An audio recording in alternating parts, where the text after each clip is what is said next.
Queridos hermanos en Cristo Jesús, estamos en el programa La Biblia Comentada. En el programa anterior mencionaba sobre la doctrina religiosa y la moral que contiene el libro del Génesis, y luego comencé a hablar de la creación de forma general y la creación a partir del capítulo 1, versos del 1 al 2.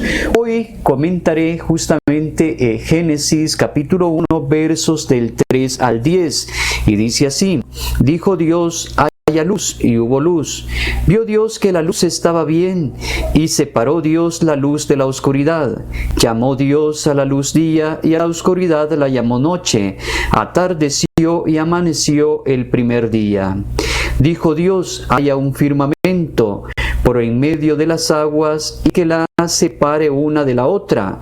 E hizo Dios el firmamento, separó las aguas de por debajo del firmamento y de las aguas de por encima del firmamento. Y así fue. Llamó Dios al firmamento cielo, y atardeció y amaneció el día segundo. Dijo Dios, acumúlense las aguas debajo del firmamento y en un solo conjunto, y déjense ver lo seco. Y así fue. Llamó Dios a lo seco tierra, y al conjunto de las aguas la llamó mar. Y vio Dios que estaba bien. Y es así, queridos hermanos, como tres obras comprenden esta segunda etapa de la creación: la formación de la luz, la separación de las aguas atmosféricas por el firmamento y la aparición de la tierra seca como efecto de la reunión de las aguas en un solo lugar. La exposición es descriptiva, sin pretensión científica. No debemos olvidar que el juicio formal del geógrafo recae sobre el elemento doctrinal religioso de la narración. En ningún momento busca hacer una descripción científica. El autor sagrado nos cuenta de una forma antropomórficamente la obra de la creación, distribuida en 8 tareas, y estas repartidas en 6 días naturales. Cada tarea se halla narrada en forma perfectamente simétrica, bajo un mando divino y un efecto. En la descripción de que falta en la formación de la luz, por la simplicidad del elemento creador, sigue la aprobación de Dios y el cómputo de los días. Es decir, Dios crea todo en 6 días por un solo mandato. Los críticos de la literatura suelen ponderar la belleza sobre todo del versículo 3, en que se narra la formación de la luz, pero hay una dificultad. Se preguntan ellos, ¿cómo es que la luz fue creada antes de que los astros?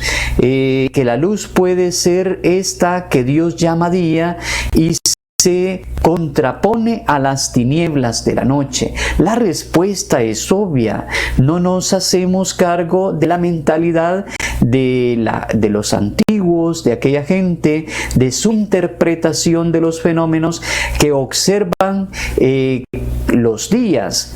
Mucho antes de la salida del sol percibimos nosotros lo que es la luz de la aurora. Como después se pone el sol, es decir, la puesta del sol, a la cual le llamamos crepúsculo. Entonces los antiguos consideraban de que esos rayos del sol ya era la luz, ya era la claridad. Por eso ya existía antes de la misma creación de los astros. Pero los antiguos ignoraban la causa de este efecto y, fiándose en lo que ellos podían contemplar, suponían que la luz era independientemente del sol, que causaba la claridad del día, y así como su ausencia causaba la noche. Recordemos que los textos son puestos dependiendo de la mentalidad de aquel tiempo. Incluso Incluso los romanos veneraban entre sus múltiples dioses a Matuta, que es la luz de la aurora, que se anticipa al sol, es decir, los primeros rayos de sol que nosotros podemos contemplar. Y los griegos incluso veneraban a Leucotea, la cual se decía que era la amada de Apolo. Entonces, y era la luz que salía, los primeros rayos del sol, y después le seguía el sol, que ellos consideraban que era Apolo. Entonces, los primeros rayos de luz vienen primero y después el sol más grande. Así era como los antiguos lo comprendían.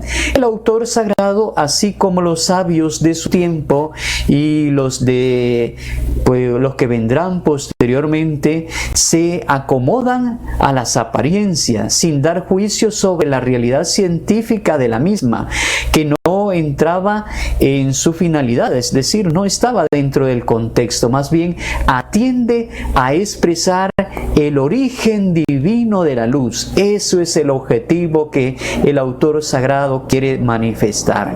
Con la aparición de esta empieza el día y sigue hasta el atardecer y termina al aparecer el día siguiente. El agiógrafo empieza por la obra de la formación de la luz, porque su aparición señala la distinción de los días, como va a encasillar los 8 días de la creación y sobre todo los 6 días que, conforme al patrón de la semana hebrea, necesita primero presentar la luz, que es causa de la distinción de los días de la semana. En este contexto, por otra parte, el autor sagrado concibe a Dios como un operario que trabaja los 6 días de la semana, al ir manifestando que el primer día creó Dios esto, el segundo día creó lo otro y el tercer día sucedió de esta forma. Y para poder separar los días lo hace precisamente con la creación de la luz. Déjeme decirle que no es Dios quien realmente necesita descansar. El que necesita descansar es justamente el ser humano. Pero los semitas, es decir, la gente de ese tiempo, conciben la luz y las tinieblas como dos sustancias distintas que aquí aparecen de formas separadas violentamente por Dios para que haya distinción de día y de noche. ¿Cuál es el camino para la morada de la luz? ¿Y cuál el de las tinieblas? ¿Dónde habitan entonces? Esas preguntas nos pueden ir surgiendo a nosotros, pero lo cierto es que el autor sagrado habla de la creación de la luz y no dice nada en torno a las tinieblas. Estas, por ser símbolo del mal, por eso no las menciona. En cuanto que a la oscuridad, se amparan la gente que busca hacer el mal, la gente que huye de la presencia de Dios como luz. Entonces el autor no menciona qué es lo que se hace en las tinieblas, simplemente estas son desvanecidas por la luz. Por eso solo se dice de la luz que era buena. La observación es antropomórfica, pues se concibe a Dios como un artífice que después de realizar la obra examina y constata que resulta esta perfecta, es decir, conforme a la finalidad con la que ha sido creada. Toda la obra de la creación, Dios la juzga buena, porque son expresión de la inteligencia y de la voluntad divina, y sobre todo Dios la ha creado por su omnipotencia, es decir, con su gran poder a un solo mandato de su voluntad. Es de notar que el agiógrafo presenta a Dios desplegando su omnipotencia sobre las fuerzas cósmicas que obedecen sin resistencia el mandato de Dios. Como veremos al exponer las teogonías de los pueblos paganos, es decir, la forma de cómo ellos van concibiendo a Dios, los pueblos paganos consideraban que los dioses surgían sobre todo por las fuerzas cósmicas. Y estas fuerzas cósmicas eran caóticas, las cuales después resisten a la voluntad de la divinidad, siendo incontrolables. No es así el pensamiento del autor sagrado. Una vez creada la luz, elemento primordial de distinción en el caos primitivo, Dios, como un laborioso arquitecto o un ingeniero, procede en un saneamiento, si queremos decir así, general del universo como condición primera para establecer la vida y los ornamentos del cosmos, es decir, va con lujo de detalle creando cada uno de los aspectos que va a tener la naturaleza. La Tierra se halla sumergida en una inmensa masa acuosa, según la mentalidad de aquel tiempo. Es preciso pues liberarla de ella para que aparezca la tierra firme. Así lo primero que hace es separar las aguas por medio del firmamento y aquella masa sólida a la cual va a llamar tierra. Según la estimación popular, el firmamento es una placa sólida y compacta. También van a aparecer lo que son los astros.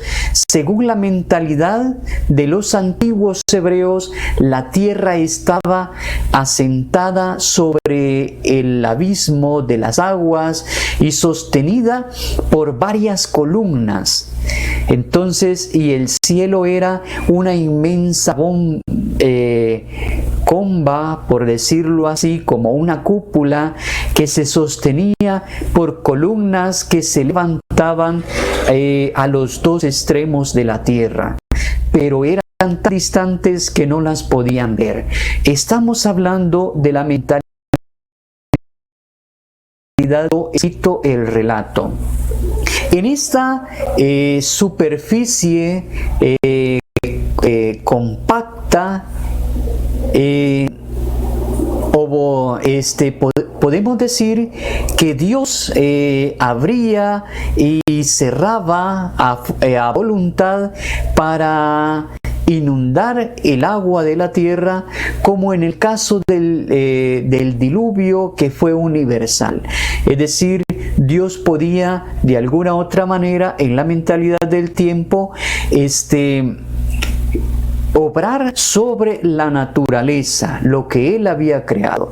Los hebreos conocían la formación de las nubes por medio del proceso de evaporización del agua, pero creían que encima del firmamento había un depósito inmenso de agua que Dios abría en determinadas ocasiones para enviar las inundaciones en ese sentido. El firmamento o masas compactas que separa las aguas superiores de las inferiores es llamado cielo. Y la bóveda celeste, que a simple vista se presenta como una masa sólida, Dios impone el nombre de cada una de las obras para mostrar también su dominio, su potestad. Por eso es que a una llama tierra y al otro llama cielo. Es decir, el que pone el nombre es el que domina sobre lo creado. El día tercero tiene dos obras, de las cuales en la primera la separación de las aguas inferiores forman los mares y la tierra seca. Dios reunió las aguas en un lugar y surgieron los continentes, es decir, surgió la tierra seca. Con esta tercera obra divina queda completa la distinción de las cosas que proceden de lo más universal a lo más concreto.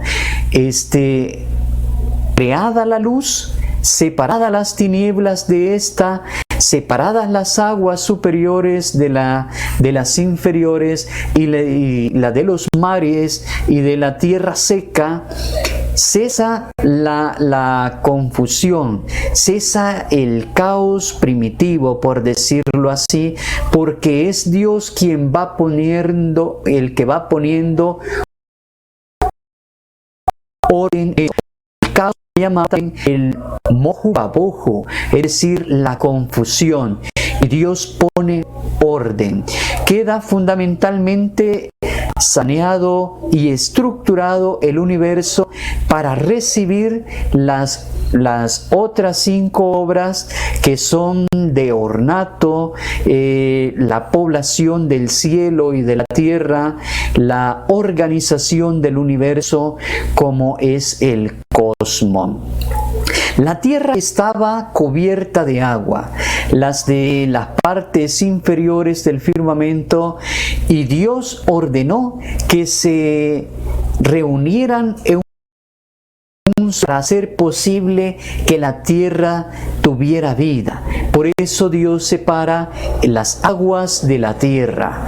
Es decir, Dios va preparando todo un ambiente para que la vida sea posible. Y es así como a la gran masa de agua le llama mar, y a la masa si tierra le llama, ¿verdad?, tierra donde la vida es posible, valga la redundancia.